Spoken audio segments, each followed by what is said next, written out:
It is a strange thing, to look back on your life and see the very thing you were most proud of as the source of your deepest pain. For me, that thing was my kindness. It wasn't just something I did. It was who I was. It was the core of me. I believed, with all my heart, that if you were good to people, they would be good to you. I thought kindness was a language everyone understood. I thought it built bridges. I never imagined it could dig a moat around my own heart until I was trapped inside, all alone. The day it all ended began like any other. The sun was bright. The birds were singing. I was in my kitchen, the one I had stood in for 30 years, making a pot of tea. My son, Michael, and his wife, Chloe, were in the living room. I could hear the low murmur of their voices. I thought they were discussing a bill, or maybe plans for the weekend. I carried the tea tray in, a gentle smile on my face. I was always smiling back then. I wanted to be helpful. I wanted to be the glue that held our little family together. But when I walked into the room, the conversation stopped. The air went cold. Chloe looked at me, and her eyes were not the eyes of the young woman I had welcomed into our home. They were the eyes of a stranger. Michael would not meet my gaze. He stared at his hands, as if they were the most interesting things in the world. My heart began to beat a little faster. A tiny, cold knot of fear tightened in my stomach. "Eleanor," Chloe said.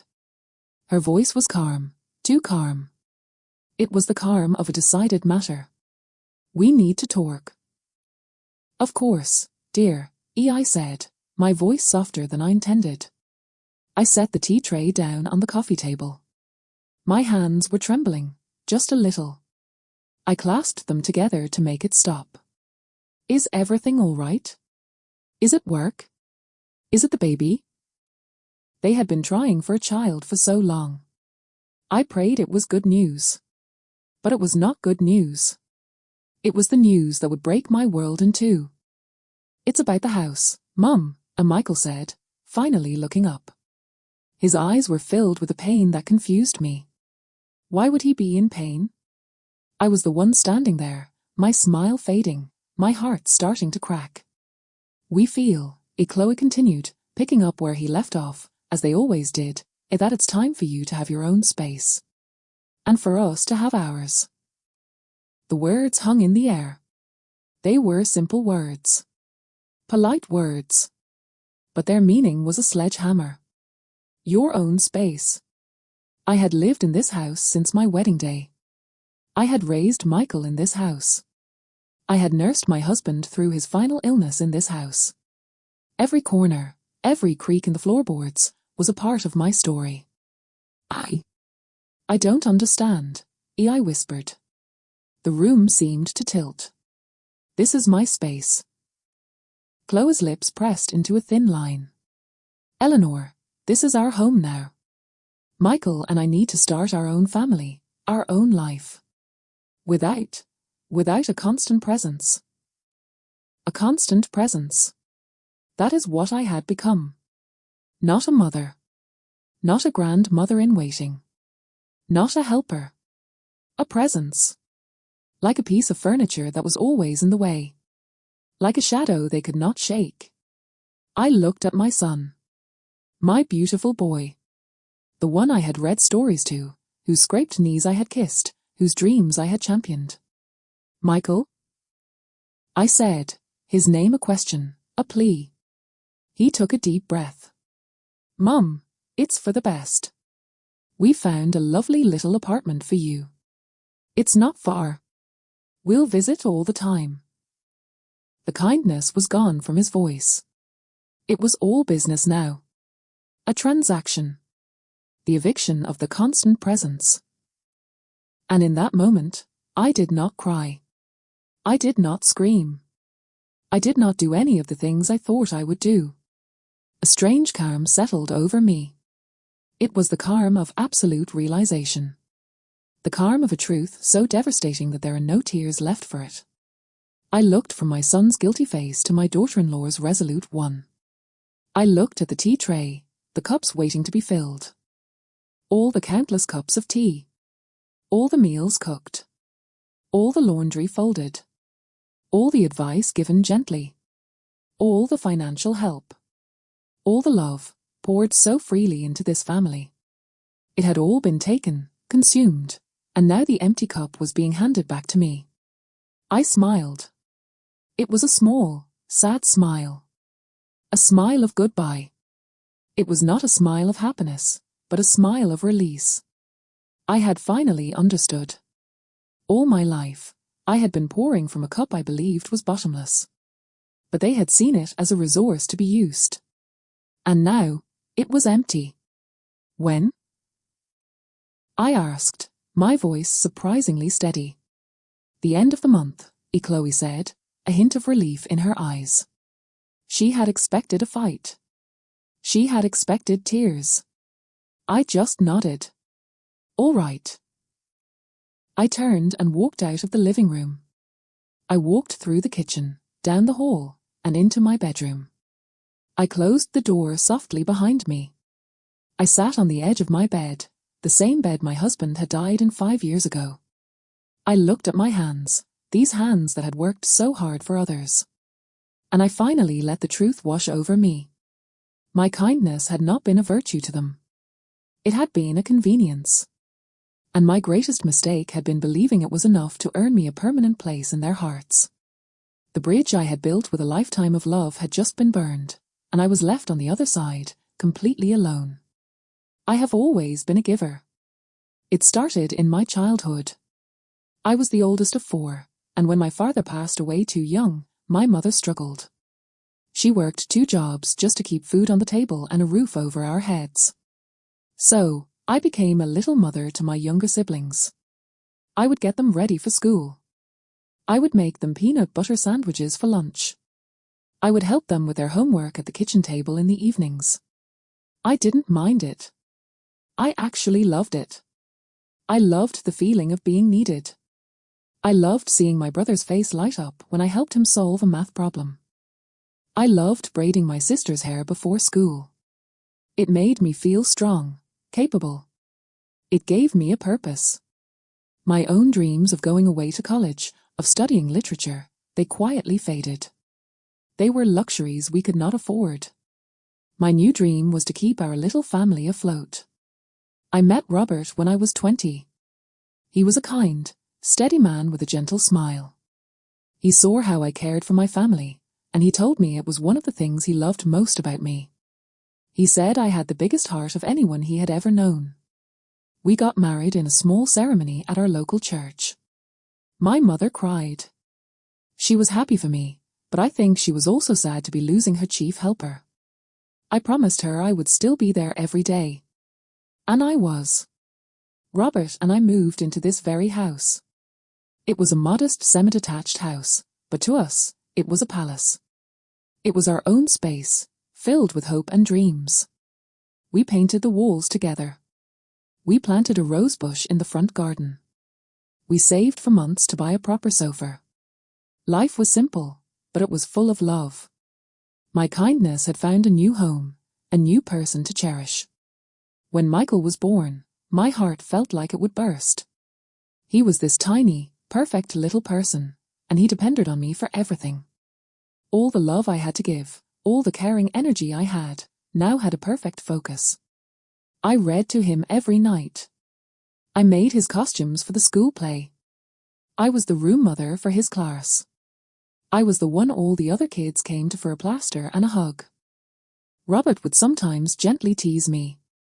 "Eleanor, the boy needs to learn to do things for himself," he'd say, watching me pack an especially elaborate lunch. "But I love doing it," I would always reply. And I did. Seeing Michael's happiness was my happiness. His success was my success. I never felt like I was sacrificing anything. This was my joy. Robert's illness was a storm that came out of a clear blue sky. One day he was my strong, healthy husband. The next, he was getting tests at the hospital. The diagnosis was swift and cruel. I became his full-time caregiver, too. I navigated the maze of doctors and medications. I held his hand through the pain. I read to him, just as I had read to our son. I told him stories of our life together. I promised him I would take care of Michael, no matter what. The day he passed away, a part of me went with him. The house felt enormous and empty. The silence was deafening. Michael was a young man by then, at university. He came home for the funeral, his face pale with shock and grief. He stayed for a week, but then he had to go back to his classes, his life. I was left alone in the house full of memories. For the first time, my kindness had no outlet. There was no one to cook for. No one to care for. The days were long and quiet. I would tend to the garden Robert had loved. I would clean a house that was already spotless. I felt adrift, like a boat that had lost its anchor. Then Michael met Chloe. He brought her home one weekend, and I was so happy to have life in the house again. Chloe was beautiful and smart and ambitious. She was a city girl, with a high-powered job in marketing. She was everything I was not. I was a little in awe of her. I wanted so badly for her to like me, to like our home. I poured all my lonely energy into welcoming her. I cooked her favorite meals. I asked her about her work. I listened intently to her stories about client presentations and business trips, things I knew nothing about. I thought if I was kind enough, helpful enough, she would see me as a second mother. She would fill the lonely space that Robert had left behind. When they got engaged, I was overjoyed. I offered to help with the wedding planning in any way I could. I gave them a significant amount of money, a large part of my savings, to help with the down payment on a nicer flat. But then, a few months before the wedding, they came to me with a proposal. "Mum," Michael had said, sitting right where he would sit years later to ask me to leave. "The housing market is just insane. The flat we want is wonderful, but it's just a little out of our budget, even with your generous gift." Chloe had taken his hand. "We were thinking, Eleanor, what if you moved in with us? Here." I was stunned. "Here? In this house?" "It makes perfect sense," Michael said, his face eager. "This house is too big for you alone. It's paid off. You wouldn't have to worry about maintenance. And Chloe and I, we could have a proper home with a garden. We could start our family here. Think of the money we'd save," Chloe added. "We could put it all towards our future. And you wouldn't be alone anymore. We'd be a proper family." A proper family. Those words were a siren song to my lonely heart. The thought of having my son under my roof again. The thought of grandchildren running through these halls. The thought of the silence being broken forever. It sounded like a dream come true. I saw it as their invitation. An invitation to be a central part of their new life. I saw it as a testament to my kindness, that they wanted me with them. I felt needed again. The empty cup of my life was being refilled. I didn't think about the practicalities. I didn't think about giving up my independence, the home I had shared with Robert. I didn't think about the dynamics of living with a daughter-in-law I barely knew. I only thought about family. I only felt the warmth of being included. "It's a wonderful idea," I said, my eyes filling with happy tears. "I would love that." It was the easiest yes I had ever given. I was so grateful. I remember hugging them both, feeling like the luckiest woman in the world. My kindness, my nature to care for others, had brought my family back to me. Or so I believed. I now understand I wasn't being invited in. I was being folded into a plan. My house was an asset. My presence was a convenience that would provide free childcare in the future and eliminate their housing costs. But back then, blinded by love and loneliness, I saw only the happy picture they painted for me. I packed up Robert's things, turning his study into a spare room for their future children. I moved my belongings into the smaller bedroom. I made space for them, both in my home and in my heart, ready to begin this new chapter. I had no idea I was preparing the stage for my own heartbreak. The first few months were a honeymoon period. Everything was new and exciting. Michael and Chloe moved in with their modern furniture and their busy lives. The house was filled with noise again. The sound of the coffee machine in the morning, the buzz of Chloe's phone constantly vibrating, the sound of the television in the evening. I loved it. I felt like I had been brought back to life. I tried to be the perfect housemate. I took over all the cooking and cleaning. I wanted to make their lives easier. I would get up early to make them a full breakfast before work. I would have a hot dinner waiting for them every night, no matter how late they came home. I did all the grocery shopping. I tended the garden. I did their laundry and ironing. "Eleanor, you don't have to do all this," Chloe would say sometimes, but she always ate the meals and wore the freshly pressed clothes. "I don't mind," I would always reply. "It's my pleasure. It helps you to focus on your careers." And it was my pleasure. For a while. But slowly, almost imperceptibly at first, the dynamic began to shift. My helpfulness began to be expected, not appreciated. It started with small things. I would make a shepherd's pie, a recipe I knew Michael loved from childhood. Chloe would poke at it with her fork. "It's a bit heavy for a weekday, don't you think, Eleanor? We're trying to eat lighter." So, the next day, I would make a fresh salad with grilled chicken. "Oh," and Michael would say, looking disappointed. I was hoping for something more or substantial. I couldn't seem to get it right. My cooking, which had always been a language of love in my family, was now being critiqued. I felt like I was constantly being judged and found wanting. Then it was the cleaning. I had always kept a tidy home, but my way was not Chloe's way. She liked things minimalist, almost sterile. One afternoon, I had arranged a few family photos on the mantelpiece. A picture of Robert and me on our wedding day. A picture of Michael as a gap-teethed 7-year-old. When Chloe came home, she looked at the mantelpiece and her smile was tight. "It looks a bit cluttered, Eleanor," she said. "Let's keep the decor more neutral, shall we?" She then moved the photos to a small shelf in the hallway, out of the main line of sight. It felt like she was moving my history, my memories, to the sidelines. It felt symbolic, though I didn't want to admit it to myself. I began to feel like a guest in my own home. I would walk through the rooms and see that my touches had been erased. My favorite armchair was replaced with a sleek, modern one that was uncomfortable to sit in. The colorful rug in the living room was swapped for a grey, geometric patterned one. My kitchen utensils were gradually replaced with newer, shinier ones. It was a slow, quiet takeover. The conversations changed, too. In the beginning, they would include me in their dinner talk. They would ask about my day, tell me about theirs. But gradually, their conversations became a closed loop. They would talk about people from their offices I had never met. They would discuss projects and deadlines I knew nothing about. They would make plans for the weekend without consulting me. I would sit at the table with them, eating in silence, feeling like a ghost. I would try to interject. "That sounds difficult," I'd say, or "how nice for you." But my comments would be met with a brief, polite smile before they resumed their private world of two. One evening, I overheard them talking in the living room after I had gone to bed. My bedroom was just down the hall, and their voices carried. "She means well," Michael was saying, his voice weary.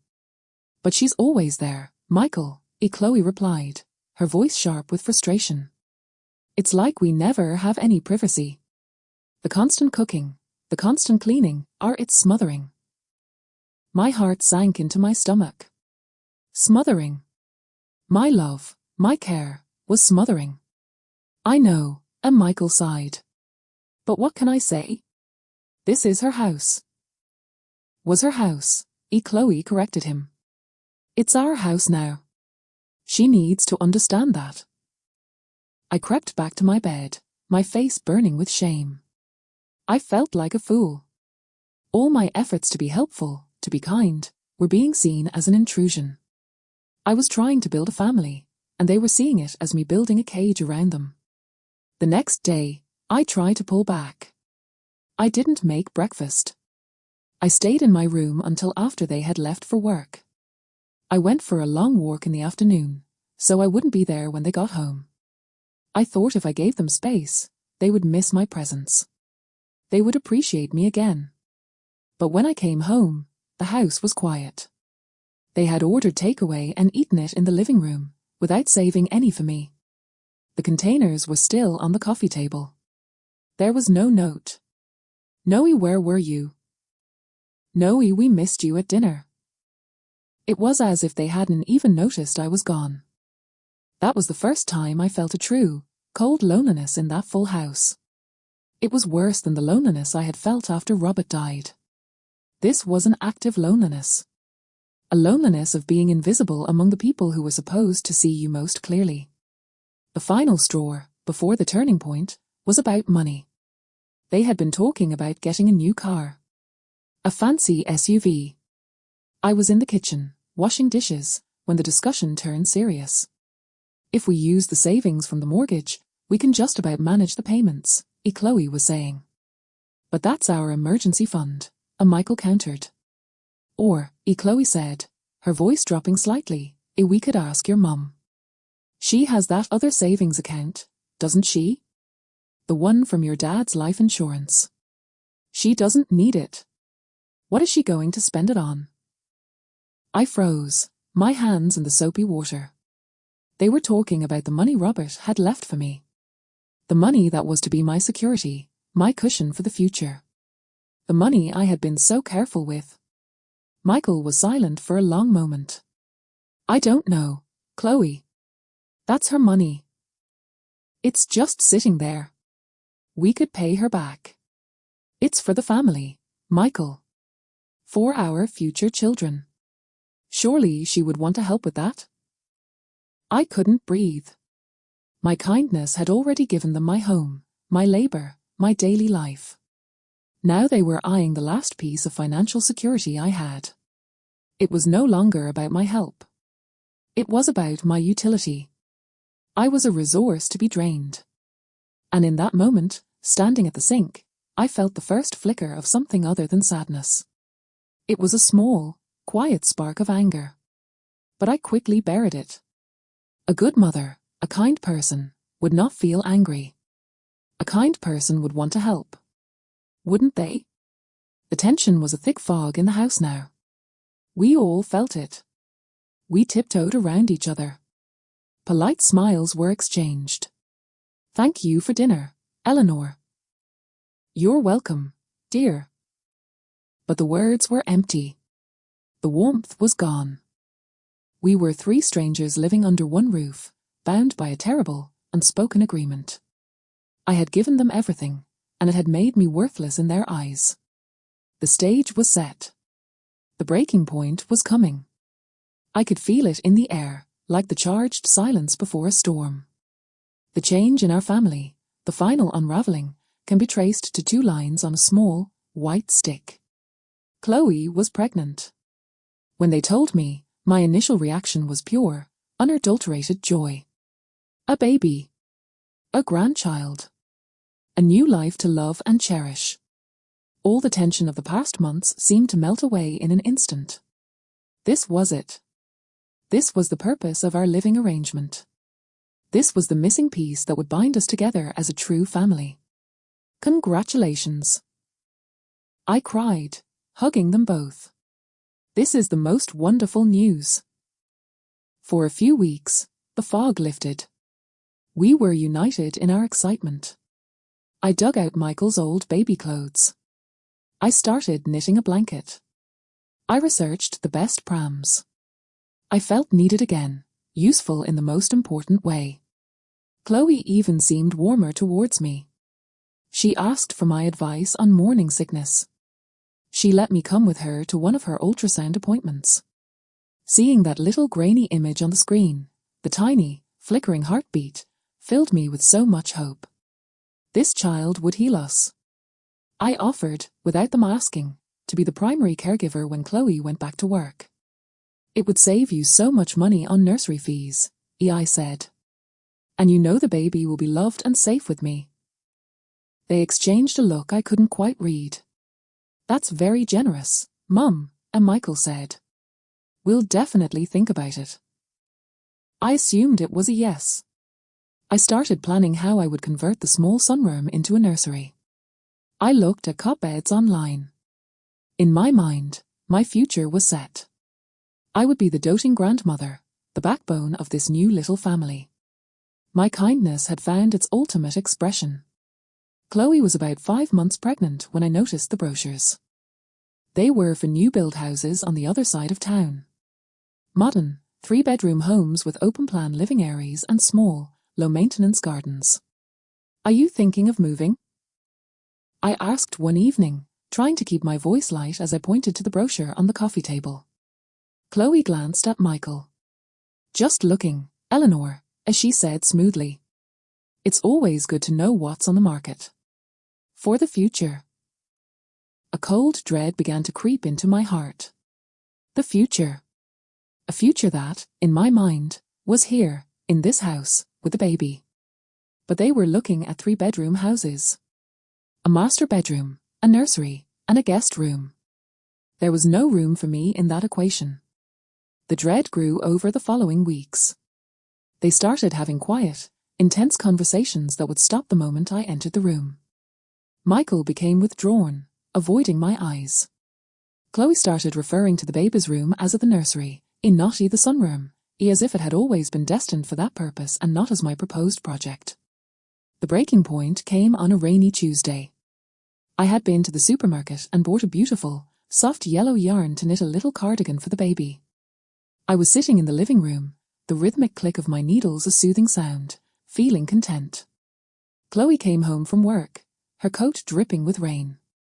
She looked tired and stressed. She dropped her briefcase by the door and looked at what I was doing.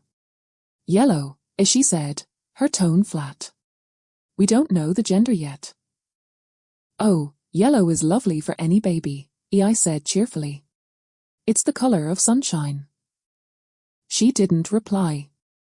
She went into the kitchen, and I heard her opening and closing cabinets. A few minutes later, she came back and stood in front of me. The air was heavy. "Eleanor, we need to talk about the baby," she said. "Of course," I said, putting my knitting down. "Is everything all right? Do you need me to go with you to the next appointment?" "It's about the childcare situation," as she said, crossing her arms. "Michael and I have decided to put the baby in a nursery." The words hit me like a physical blow. I felt all the air leave my lungs. A nursery? But why? I'm here. I'm free. I would love to do it. "I'm sure you would," as she said, her voice not unkind, but firm. Resolute. "But we want a professional, structured environment for our child. We want them to socialize with other children from an early age. We have a modern approach to parenting." A modern approach. The words were a weapon. They made me sound obsolete. My love, my experience, my willingness to devote myself completely to this child, it was all dismissed as old-fashioned. Unprofessional. "But..." I raised Michael, I said, my voice trembling. He turned out wonderfully. "Times have changed, Eleanor," as she said. "And besides, we need our space. We need to be a family unit. Just the 3 of us. Just the 3 of us." There it was. The truth I had been avoiding for months. I was not part of the unit. I was an add-on. A temporary fixture. The baby was coming, and my purpose in this house, my utility, was at an end. The convenience was over. I felt the room spin. The hope I had been clinging to, the dream of a family reunited by a new generation, shattered into a million pieces. All the small slights, the ignored meals, the moved photographs, the overheard conversations, they all rushed back, coalescing into this one devastating moment of clarity. I looked at Chloe, at her determined face, and I knew. I knew this was not just about childcare. This was about my place, or lack thereof, in their lives. I had served my purpose. I had provided a house, free domestic labor, and financial help. Now, I was in the way. I didn't say anything. What was there to say? I just nodded slowly, my eyes stinging with unshed tears. I picked up my knitting, the soft yellow yarn now seeming foolish and naive. I stood up, my legs feeling weak. I see, I whispered. I walked to my bedroom, the one that had been mine and Robert's, the one I had so willingly downsized from. I closed the door and leaned against it, the silence of the room pressing in on me. I slid down to the floor, the yellow yarn still clutched in my hand. The tears came then, hot and silent. They were not tears of self-pity, but tears of final, absolute realization. I had built my entire life on the foundation of kindness. I had defined myself by my ability to care for others. And that very foundation had been used as a stepping stone for others to walk over me. My love had been interpreted as weakness. My generosity had been seen as an endless supply to be tapped, not a gift to be cherished. I thought of Robert. What would he say? He would be so angry. He would have never let this happen. He had loved my kindness, but he had also protected it. He had been the walls around my generous heart. Without him, I had left the gates wide open, and everything I held dear had been taken away. I sat on the floor for a long time, until the tears dried up and a strange numbness set in. The rain pattered against my window. Down the hall, I could hear the muffled sounds of their life, the life I was no longer a part of. The life I was explicitly excluded from. Just the three of us. The phrase echoed in my mind, each time stripping away another layer of my old self. The mother. The grandmother-to-be. The carer. The giver. Who was I without those titles? I didn't know. I was just Eleanor, sitting on a cold floor, alone in the house she had once called her own. The turning point was not a loud, dramatic event. It was a quiet, internal collapse. The moment I finally saw the truth they had been showing me for years. My kindness had not been my strength. It had been my biggest, most heartbreaking mistake. And it was a mistake I would not make again. The weeks that followed the conversation with Chloe were a strange, suspended time. I moved through the house like a ghost. I continued to cook and clean, but it was now a mechanical process. The love was gone from it. I was just going through the motions, maintaining a facade of normalcy while inside, I was planning my escape. I had to be smart. I had to be careful. The spark of anger I had felt before was now a small, steady flame. It was not a hot, raging fire, but a calm, determined pilot light. It gave me clarity. For the first time in years, I was thinking about myself. About my survival. I started by quietly contacting a lawyer. I needed to know my rights. This was still legally my house. Robert had left it to me. When Michael and Chloe moved in, we had never signed any formal agreement. In the eyes of the law, they were simply living with me. The lawyer confirmed this. I could ask them to leave. The thought was both terrifying and empowering. But I didn't want to fight. I didn't want to drag my son through a legal battle. That would only poison any chance of a future relationship, however distant it might be. And I didn't want to live here anymore. The house was no longer my home. It was a museum of my pain. Every room held a memory of a betrayal, large or small. I needed a clean break. I started looking at apartments in secret. I found a small, one-bedroom flat not far away, in a quiet complex mostly inhabited by other Zenies. It had a little balcony where I could put some flower pots. It was nothing fancy, but it was mine. It would be my own space. The words Chloe had used, which had felt like a death sentence, now felt like a promise of freedom. The hardest part was the money. I had given them so much already. The down payment for their wedding, the absorption of all the household bills since they moved in. I tallied it up one night, my hands shaking as I looked at the numbers. It was a significant amount. Money that was meant to secure my old age. I knew I would never see it again. To ask for it back would cause a war, and I was too tired for war. I had to let it go. I had to think of it as the price I paid for this painful, invaluable lesson. I decided to use the remainder of Robert's life insurance money for the deposit and first few months' rent on the flat. It was my money. Our money. And I knew he would have wanted me to be safe and secure. This was me finally honoring that wish. The day I went to the estate agent to sign the lease, I felt a sense of calm purpose I hadn't felt in years. I was taking control. I was making a decision for myself, by myself. It was terrifying, but it was also exhilarating. I planned my departure for a weekend when I knew they would be away, visiting Chloe's parents. I didn't want a scene. I didn't want their false protests or their guilt-ridden offers to help. I wanted to simply disappear from their lives as quietly as I had been erased from their hearts. I hired a small van and 2 movers for a single Saturday. My life, which had once filled this entire 3-bedroom house, now fit into a few dozen boxes and my old furniture. I was leaving them the modern things they had bought. I didn't want any of it. I only took what was truly mine. My clothes. My books. My photo albums. The bed Robert and I had shared. The armchair he used to read in. The small, precious things that held real memories, not the ghost of a failed dream. The last thing I packed was the yellow baby yarn. I held it in my hands for a long moment. Then I folded it neatly and placed it in a box. It wasn't out of hope. It was a reminder. A reminder to never again offer my heart so freely without protecting myself first. When the van was loaded, I did one last walk through the house. It was empty of my spirit now.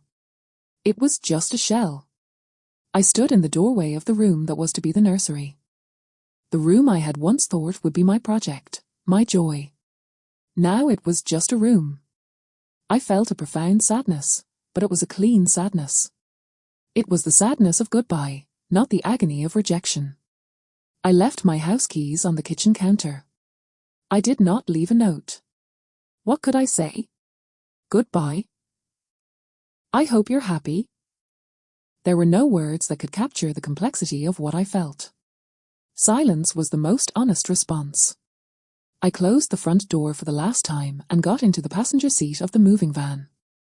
As we drove away, I didn't look back. I looked forward, through the windshield, at the road ahead. The first night in my new flat was the quietest I had ever experienced.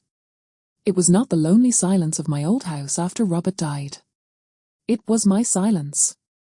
It belonged to me. I sat in Robert's armchair, in the middle of the bare living room, surrounded by boxes, and I breathed. I breathed in the smell of new paint and possibility. I was alone, but for the first time, I did not feel lonely. I felt free. A few days later, my mobile phone started to ring. It was Michael. I let it go to voicemail. He called again and again. Then he started texting. Mum, where are you? Are you okay? The house is empty. What's going on? Mum, please call me.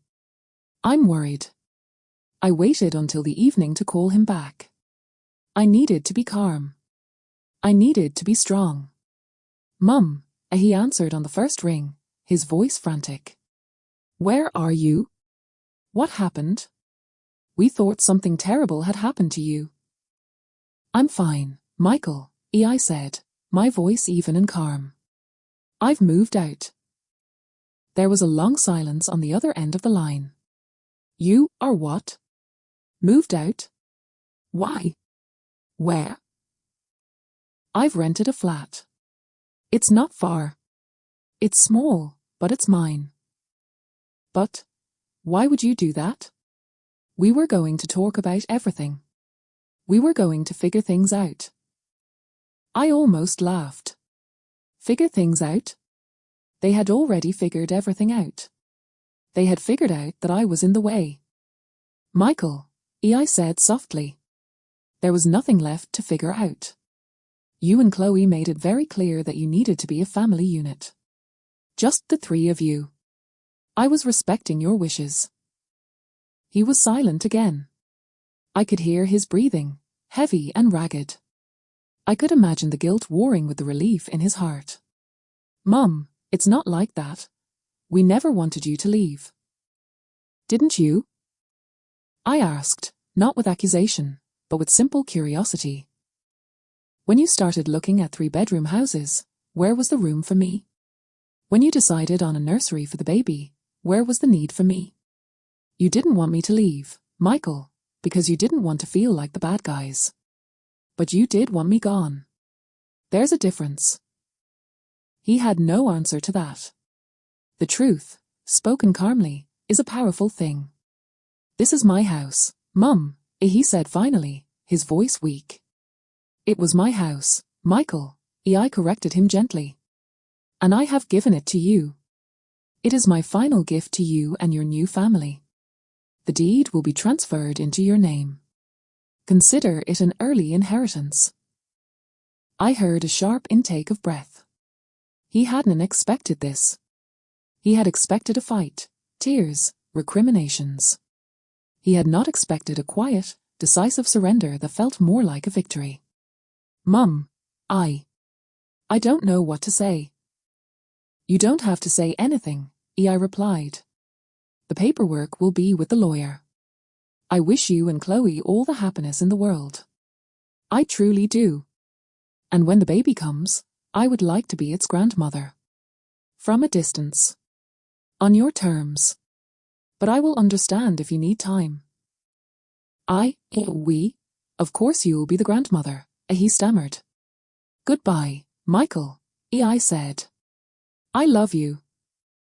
I ended the call before he could respond. I put the phone down on the small table next to Robert's chair. My hand was shaking, but my heart was steady. I had done it. I had closed the door on the past and walked into my own future. The resolution was not a happy reunion. It was a peaceful, painful separation. It was the end of one story, and the quiet, uncertain beginning of another. That was 2 years ago. Life in my small flat is simple. It is not the life I ever imagined for myself, but it is a good life.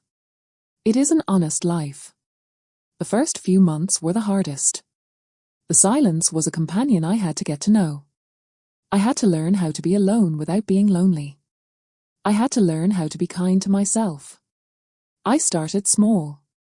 I bought a single, beautiful orchid for my balcony. I learned how to care for it. I didn't kill it. It bloomed for me, a fragile, white flower that lasted for months.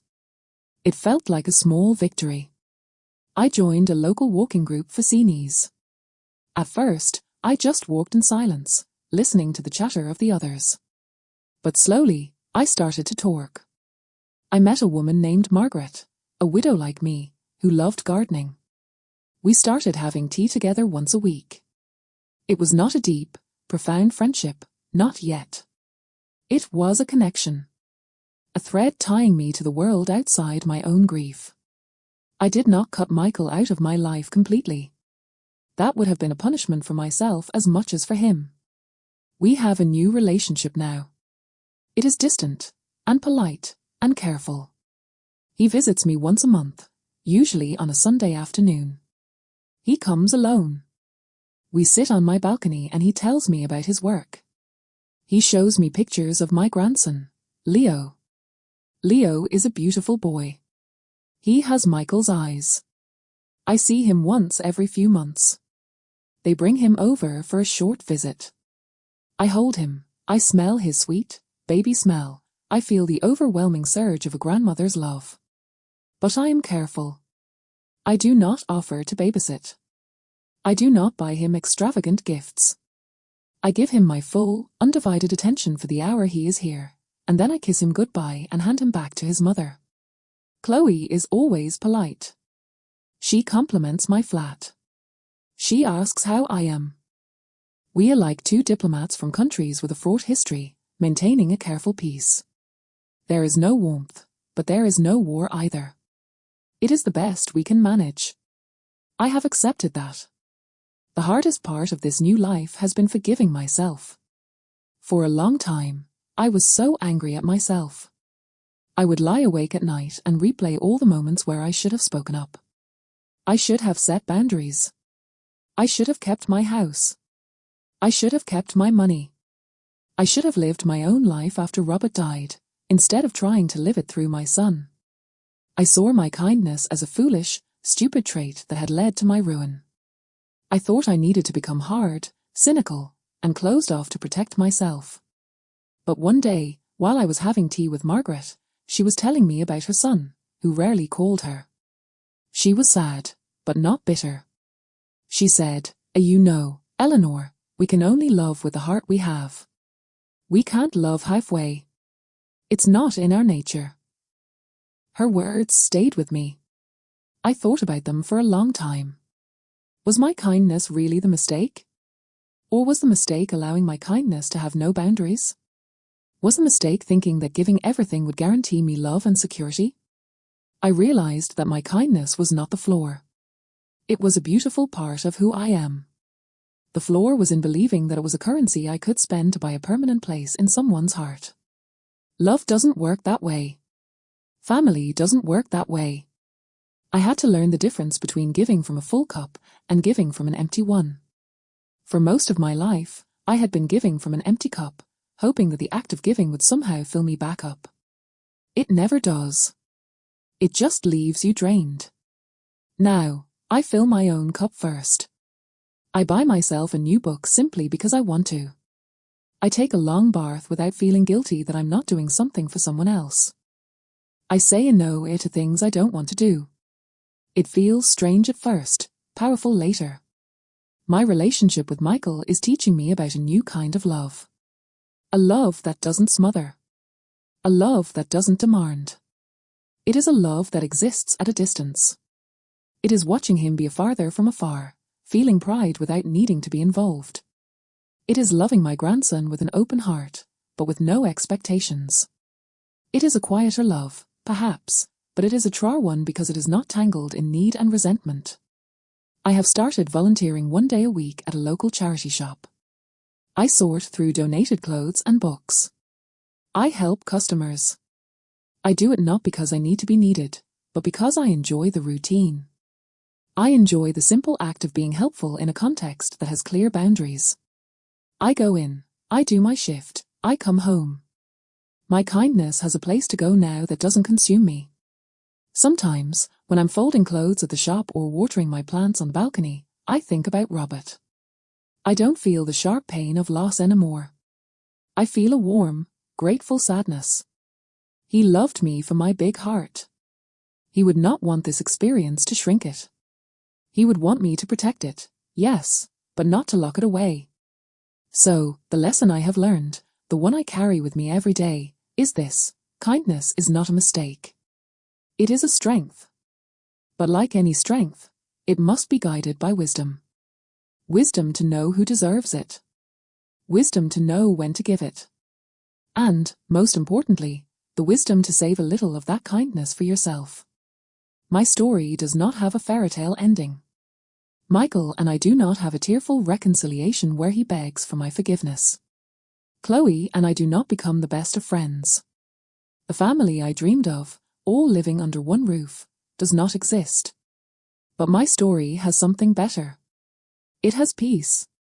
It has self-respect.